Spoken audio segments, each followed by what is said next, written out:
morning, good morning, good morning. Busy si Inday. Actually, pag Thursday, hindi ako nagluluto. Kasi wala kami kainan. So, what to do? Ramadan ngayon dito. Ang bukas pa ng mga restaurant dito, 6 p.m. So, no choice ako kundi magluto ng lunch. Kasi, wala kaming makakainan. So, nalagto ko sa aking amo.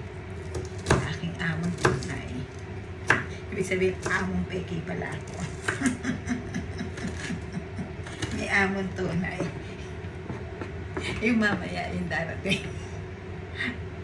Ako ngayon, among peke muna.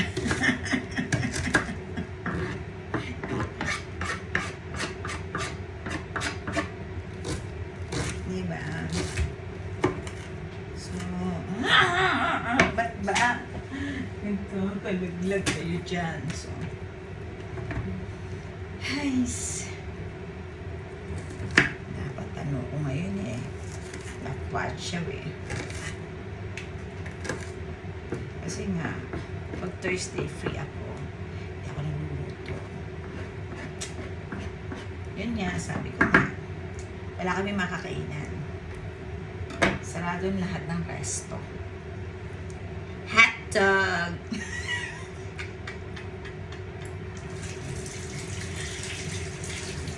Niluto ako ng soup. Sopas. Social soup. Pero noong araw, eka nga. Sopas. Ngayon, soup na lang. Soup. Char. Joke lang.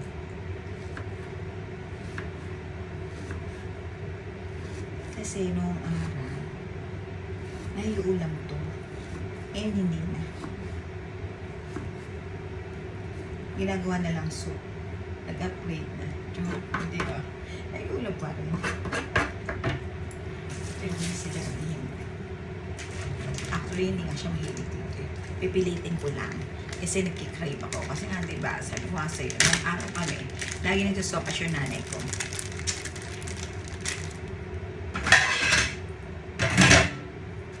May soup ka na, may ulam ka pa. O, diba?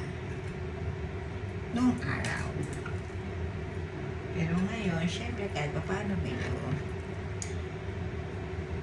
may pambili ng ulam si Inday, binibigyan ng among tunay. Hindi ka pwede magreklamo, kailangan mong magluto.